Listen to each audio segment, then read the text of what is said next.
ये किस जगह की लोकेशन है और यहाँ पर क्यों जाना है हमने। बारिक फ़ोन पर मुजफ्फराबाद के एक छोटे से बाज़ार के किसी इलाके की लोकेशन पर परेशानी से उससे पूछने लगा, क्योंकि ज़रमीना हमें यहीं पर मिलेगी, हमें देर नहीं करनी, दामियार भी यहीं पर होगा, दामियार भी यहीं पर गया हुआ है, हमें जल्द से जल्द उसे रंगे हाथों पकड़कर बेनकाब करना है। उसने बारिक को जवाब दिया, जबकि बारिक ने ये लोकेशन फ़ौरन ज़रान और शहीर को भी भेजी। शहीर आज ही मुल्तान वापस आ रहा था और यकीनन अब वो काफ़ी करीब ही होगा। वैसे भी वो बाय रोड गया था तो उसके लिए मुजफ्फराबाद की इस लोकेशन पर पहुँचना ज़्यादा मुश्किल नहीं था, जबकि वो खुद फ़ौरन ही घर से निकलने लगा था। जब लॉन में बैठी अरूज को परेशानी से टहलते पाया, अरूज सब कुछ ठीक तो है, कोई परेशानी तो नहीं है ना बेटा? अगर कोई परेशानी है तो मुझसे शेयर कर सकती हो। वो उसे देखते सवाल करने लगा था। वो भाई दरअसल मुझे कुछ कुछ पैसे चाहिए। पहले उसका इरादा बारिक को सब कुछ बताने का था, लेकिन जिस तरह एहसन की धमकियां बढ़ती जा रही थी उसका मुंह सिर्फ पैसों से ही बंद हो सकता था। कैश? बारिक ने अपना वॉलेट निकालते कहा, भाई मुझे ज़्यादा पैसे चाहिए। वो परेशानी से बोली तो बारिक ने एक नज़र उसके चेहरे को देखा और फिर अपना क्रेडिट कार्ड निकाल कर उसकी तरफ बढ़ाया। कैश में तो ज़्यादा पैसे नहीं होंगे मेरे पास, अगर तुम चाहो तो मेरा कार्ड यूज़ कर लो, वरना मैं तुम्हारे बैंक में ट्रांसफ़र करवा देता हूँ। वो उसे देखते हुए बोला, भाई वो मेरी एक फ्रेंड को अर्जेंट पैसों की ज़रूरत है, 25 लाख की, बहुत मजबूर है, बहुत मजबूर है। अगर पैसे ना मिले तो उसके लिए बड़ी मुसीबत खड़ी हो जाएगी। वो परेशानी में उलझी उलझी बात पता नहीं उसे कौन सी कहानी सुनाने लगी। ओके ओके रिलैक्स, तुम परेशान ना, उसे यकीनन ऑनलाइन पेमेंट चाहिए होगी, मैं तुम्हारे अकाउंट में रकम ट्रांसफ़र करता हूँ, परेशान मत हो, अभी हो जाएगा, मुझे फ़िलहाल ज़रूरी काम के लिए निकलना है। तुम इस पर अपनी बैंक की डिटेल सेव करो। वो अपने फ़ोन में ऐप खोलकर उसके हवाले करता उससे कह रहा था। अरूज ने कांपते हाथों से जल्दी जल्दी अपने बैंक डिटेलिंग उसके फ़ोन में सेव की। रिलैक्स हो जाओ, परेशान होने की ज़रूरत नहीं है, अभी पैसे ट्रांसफ़र हो जाते हैं। और कोई परेशानी तो नहीं है ना? उसने उसे देखते हुए पूछा तो अरूज ने फ़ौरन नफ़ी में सर हिलाया। दिल में एक डर भी था कि उसे सब कुछ बता देना चाहिए और वो उससे छुपाकर बहुत बड़ी गलती कर रही थी और शहीर को भी बता सकती थी। शहीर उसकी कॉल अटेंड नहीं कर रहा था, लेकिन वो कम से कम उसकी वॉइस मैसेजेस तो सुन रहा था ना, वो उसे वॉइस मैसेज पर बता सकती थी, लेकिन उसमें हिम्मत ही नहीं हो रही थी उसे कुछ भी बताने की। फ़िलहाल उसकी सोच यही थी कि ये बात घर में जाने से पहले पहले मसला हल हो जाए, लेकिन वो ये नहीं जानती थी कि जिस तरह वो मसला हल करने की कोशिश कर रही है, इस तरह से सिर्फ बढ़ेगा मसला, कभी हल नहीं होगा। अपने मोबाइल के फ़ोन पर नोटिफिकेशन रिसीव होते उसने बारी के नंबर से अपने बैंकिंग अकाउंट में 25 लाख की अमाउंट चेक की थी और फिर उसने बिना सोचे समझे वो अमाउंट सीधी एहसन के बैंक में ट्रांसफ़र कर दी। जब नज़र दरवाजे से अंदर होती गाड़ी पर गई जहाँ से शहीर अपनी गाड़ी पोर्च में खड़ी कर रहा था, उसे आते देखा अरूज का दिल ज़ोरों से धड़का। वो भागते हुए उसकी तरफ बढ़ी, जबकि गाड़ी से बाहर निकलते हुए उसने अरूज को अपने पास आते देखा। उसके कदम और उसके बढ़ते कदम एक लम्हे में शहीर की सारी नाराज़गी ख़त्म कर गए थे। उसने बाहें फैलाई और अरूज को अपने करीब बुलाया तो वो अगले ही लम्हे भाग कर आती उसके सीने में छुपते फूट फूट कर रोने लगी। अरूज रिलैक्स यार, क्या हो गया, इस तरह से क्यों रो रही हो? वो परेशानी से उससे पूछने लगा, जबकि उसके आंसू रुकने का नाम नहीं ले रहे थे। शहीर की शर्ट सीने पर से भीगने लगी थी। रिलैक्स हो जाओ यार, आई एम रियली सॉरी, तुमने मुझे रात को बहुत सारी कॉल्स की, उस वक्त मैं नहा रहा था, उसके बाद तुम्हारा वॉइस मैसेज सुना, लेकिन फिर फ़ोन ही बंद हो गया। फ़ोन चार्जिंग का बड़ा मसला बन गया था, आई थिंक चार्जिंग में कोई एरर आ गया, फ़ोन ऑन ही नहीं हुआ। उसके बाद पता नहीं बारिक भाई ने कितनी कॉल्स की होंगी, मेरा तो उनसे रात से राब्ता नहीं है। रिलैक्स हो जाओ, इस तरह से मत रो, जानता हूँ बहुत लापरवाही का मुजाहरा किया है मैंने, नाराज़गी से हटकर भी मुझे कल रात तुम्हारी कॉल्स नज़रअंदाज नहीं करनी चाहिए थी। उसके बाद मैं घर से किसी भी तरह का राब्ता नहीं कर सका, इसीलिए तो सुबह सुबह मुल्तान से निकल गया। वो उसे लिए घर के अंदर दाखिल होते हुए बोला। उसके लबो लहजे में किसी तरह की कोई नाराज़गी नहीं थी, वो उससे बिल्कुल भी नाराज़ नहीं लग रहा था और शायद वो नाराज़ नहीं था। उसके इस तरह से भागकर अपने पास आने पर वो अपनी सारी नाराज़गी भुला गया था शायद। हाँ, इससे ज़्यादा वो उसे तंग नहीं कर सकता था जिस तरह उसकी हालत थी। इतना तो वो समझ ही चुका था कि टेंशन ले लेकर उसने अपना बेड़ा गर्क कर रखा है और इस तरह प्रेगनेंसी की हालत में वो उसे कोई टेंशन नहीं देना चाहता था। अपने बचपने में नादानी में वो कुछ नादानियाँ कर गई थी, इसका मतलब ये नहीं था कि वो सारी ज़िंदगी उन गलतियों को खुद पर सवार करके बैठा रहेगा। उसने अरूज को जितनी सज़ा देनी थी दे चुका था, उसे यकीन था अब अरूज मज़ीद कोई गलती नहीं करेगी। शहीर ने अभी तक मैसेज चेक नहीं किया था, जहरान गाड़ी का फ्रंट डोर खोलकर अंदर बैठते हुए उससे शहीर के बारे में पूछ रहा था।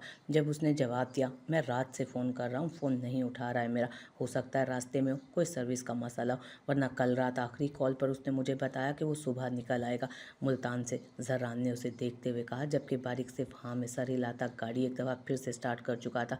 ज़बर निकल चुका है और यकीनन वो उन लोगों से पहले ही उस जगह पहुंचने वाला था।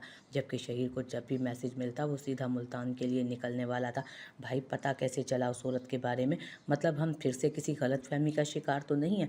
जहरान ने उसे देखते हुए पूछा। नहीं, हम किसी गलतफहमी का शिकार नहीं। उस औरत का नाम ज़रमीना ही है और उसकी एक बेटी भी है और दामियार के साथ उसका ताल्लुक भी है। दामियार का फ़ोन बंद होने की वजह से लैंडलाइन नंबर पर कॉल आई थी जो ईज़ा ने सुनी। उसे लगा कि वो एक प्रैंक कॉल है, इसीलिए उसने ज़बर को इन्फॉर्म कर दिया। जबकि उस कॉल के बाद दामियार घर से निकल चुका है। इससे पहले कि वो अपना गुनाह हमसे छुपाए, हमें उस तक पहुंचना होगा। फुल स्पीड में गाड़ी चलाते बारिक उससे बोला था। जबकि जहरान भी उसकी पूरी बात समझकर रिलैक्स हुआ। इस दफ़ा दामियार शाह बच नहीं पाएगा, बस बहुत छुपा लिया उसने अपना आप। अब तो हम इज़ा के सामने उसका असल चेहरा ला कर ही रहेंगे। दामियार शाह ना सिर्फ एक औरत से नाजायज़ ताल्लुक़ रखे हुए है, बल्कि उसमें से उसकी एक बेटी भी है। और उसके बाद उस बच्ची को अपना नाम देने की बजाय दामियार शाह ना सिर्फ हमारी बहन से शादी कर चुका है, बल्कि उससे सब बातें छुपा कर उसे धोखा भी दे रहा है। अब मज़ीद और कुछ नहीं, दामियार की नाजायज़ बेटी खुद ही अपना राज ईज़ा के सामने खोलेगी। जहरान गुस्से से बोल रहा था, जबकि बारिक के दिमाग में भी उस वक्त यही सब कुछ चल रहा था। गाड़ी घर के बाहर रोकते उसने जल्दी से 4 सीढ़ियाँ तय करते अंदर कदम रखा, जहाँ बहुत सारी पुलिस नफरी थी और एक लाश को वहाँ से उठा कर ले जा रहे थे। जब जिस जगह लाश पड़ी थी वहाँ सफ़ेद चाक की मदद से निशान लगाए गए थे। उसने सामने की तरफ खड़े एक आदमी को देखा, फिर सीढ़ियों से नीचे उतर गया। वो आदमी उसका इशारा समझकर तेज़ी से उसके पीछे नीचे की तरफ आया था। दामियार अपनी गाड़ी में आकर बैठा तो वो आदमी गाड़ी का फ्रंट डोर खोलता उसके साथ गाड़ी में बैठा, जबकि दामियार गाड़ी रिवर्स करते हुए आगे बढ़ा गया। रज़िया बेगम के चेले थे जो 2.5 साल से ज़रमीना और उसकी बेटी को ढूंढ रहे थे। जब वो उन्हें कहीं ना मिली तब इसका पता लगाते लगाते यहाँ तक पहुँच गए। रज़िया को शक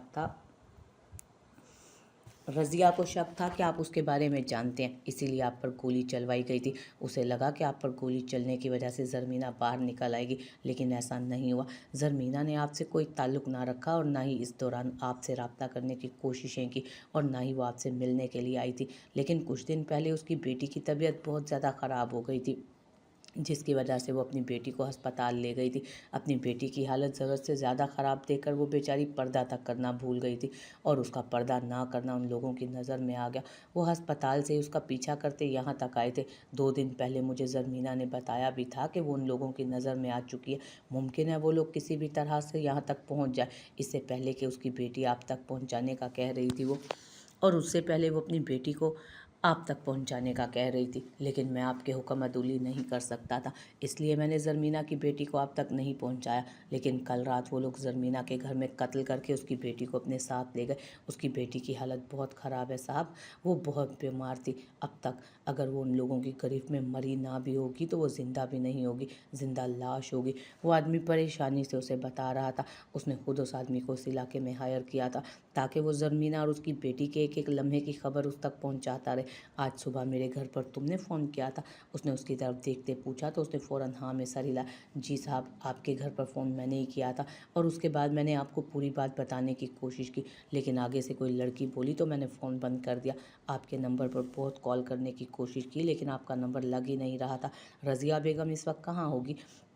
उसने उसकी तरफ देखते हुए पूछा। तवाइफ कोठों पर ही मिला करती है साहब जी, और आपकी बेटी भी तो, वो बोल रहा था जब दामियार ने गुस्से से उसकी तरफ देखा और फिर गाड़ी फुल स्पीड में चलाते आगे बढ़ा दी, ये जाने बगैर कि कोई साया बन के उसके पीछे पीछे आ रहा है। सब लोग शहीर को देखकर काफ़ी खुश थे, पुरसकून थे। सबको इतने दिनों के बाद उसे देखकर जैसे सुकून सा मिला था, और सबसे ज़्यादा सुकून तो इस बात का था कि वो अरूश के साथ बिल्कुल भी नॉर्मल था। अरूश उसके पास ही बैठी थी। जब वो थकन का कहते उनके बीच से उठता, अरूश को कमरे में आने का इशारा करता खुद ऊपर चला गया। अरूश ने कमरे में कदम रखा तो वो अपना फ़ोन चार्जिंग पर लगा रहा था, लेकिन शायद जैक का कोई मसला था कि फ़ोन चार्ज ही नहीं लग रहा था। लगता है इस फ़ोन का काम तमाम हुआ। उसने मुस्कुराते हुए फ़ोन एक तरफ रखते उसकी तरफ कदम बढ़ाए, जो उसके पीछे पीछे कमरे में आई। अब बताओ कितना मिस किया मुझे? वो उसके पास आते उसकी कमर में हाथ डालता, उसे अपने करीब करता।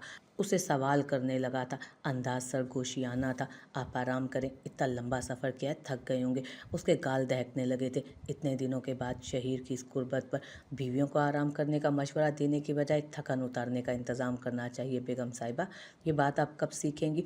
वो उसका चेहरा अपने हाथों के प्याले में लेता हुआ बोला था। मुझे अब कुछ नहीं सीखना, जो सीख चुकी हूँ बहुत है। आप अब कभी मुझसे नाराज़ मत होना। आपकी नाराज़गी मेरी जान निकालती है शहीर।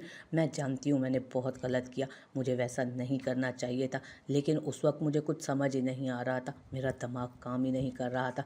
मैं आइंदा ऐसा कुछ नहीं करूँगी। उसके सीने में मुँह छुपाती वो फिर से रोने की तैयारी कर रही थी, जबकि शहीर की बेबाक गुर्बत और जसारतों से रोना छुपाते वो खुद में छुपाए उसका बुरा हाल कर चुका था। इस वक्त तुम्हारा रोना धोना देखने के मूड में मैं हरगिज़ नहीं हूँ। वो उसका चेहरा थामकर अपनी बात मुकम्मल करते हुए बोला। अंदाज में वही नरमी थी जो हमेशा होती थी। वो बहक रहा था जब अचानक अरूश के फ़ोन की बेल बजने लगी। क्या बात है बेगम, मेरे फ़ोन ने तंग करना छोड़ा तो तुम्हारा फ़ोन कबाब में हड्डी बन गया। अब वो उससे पीछे हटते बेड पर पड़े उसके फ़ोन की तरफ बढ़ा, जबकि फ़ोन पर आते नंबर को देखकर वो परेशान हुआ। उसे किसी अनजान नंबर से कॉल आ रही थी। ये किसका नंबर है और तुम्हें क्यों फ़ोन आ रहा है?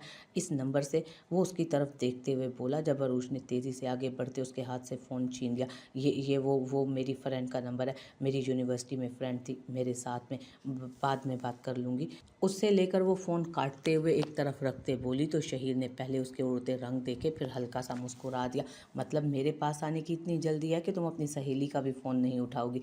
वो लब दबाई शरारत से बोला। हाँ, मैं नहीं चाहती कि कोई भी हमें इस वक्त तंग करे। वो उसके सीने पर सर रखते बोली तो शहीर उसकी ये पेशकदमी जहाँ अच्छी लग रही थी, वहीं उसके चेहरे से ऐसा लग रहा था जैसे वो उससे कुछ छुपा रही है। लेकिन उस वक्त शहीर का मूड बहुत रोमांटिक था। वो नहीं चाहता था कि किसी भी बात को लेकर दोबारा से उनके दरमियान कोई गलतफहमी पैदा हो। जबकि दूसरी तरफ अरूश अपने फ़ोन पर आती कॉल के बारे में सोच रही थी। उसे एक दफ़ा एहसन से बात करनी थी। उसे बताना था कि अब वो उसकी ज़िंदगी में दखल अंदाजी ना करे, और ना ही वो अब शहीर को खुद से नाराज़ करना चाहती थी। वो बहुत खुश थी कि शहीर ने उसे माफ़ कर दिया। अब वो कभी शहीर को खुद से अलग नहीं होने देना चाहती थी। वो खुद जल्द से जल्द इसे सब कुछ बता देना चाहती थी, क्योंकि शहीर के अलावा वो किसी पर भरोसा नहीं कर सकती थी।